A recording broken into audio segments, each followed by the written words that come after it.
everyone, this is Carla from Tonneson here with an HR tip, how to help with your resume. When starting to create your resume, it can be very overwhelming and daunting, so what I recommend is using a template. Microsoft Word and the Mac version Pages both give really good templates that you can start off with that have all the correct formatting, and really all you have to do is plug in your information.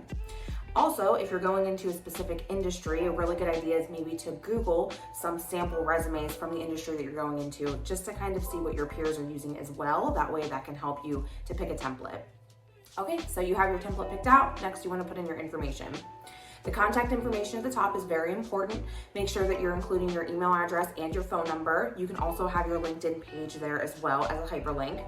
Your street address is really not necessary. All you have to do is put in your city and your state as well, just so that the recruiters know where you're located. Next is your education.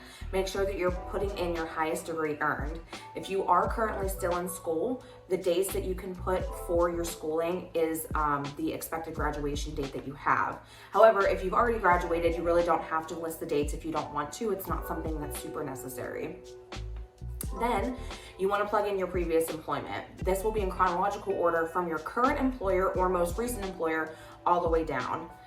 Now you want to make sure that the information on your resume is relevant. So if you have job history that's 15 to 20 years ago, that's really not relevant to the job that you're applying for, you don't need to add it. You can just cut it from your resume.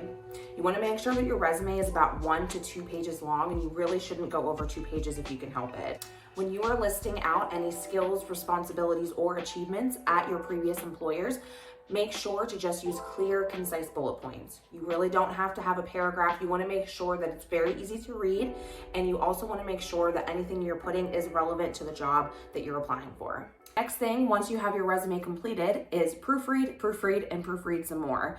You want to make sure that you don't have any grammar, formatting, or spelling mistakes on it. And if applicable, I would absolutely have somebody else look it over as well, somebody that you're close to, a family member, a friend, anybody that you would trust to be able to go over your resume and point out any mistakes that you may have. The last tip that I'll give is to make sure you're tailoring your resume to each job that you're applying for. This may seem like a lot, and honestly, sometimes job hunting can feel like a full-time job in itself, but this is a really good way to stand out from all of the other applicants who may be applying for that job. You want to make sure that you're rereading the job description, highlighting any keywords that are in there, and then tailoring your resume to show that you have the skills to be able to do that job, or the skills to possibly learn and train in the job that you're applying for.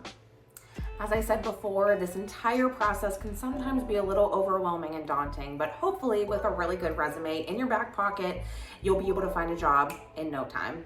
If you have any other questions about Tonneson or want to check us out, please feel free to check out our LinkedIn page or our career site for any open opportunities.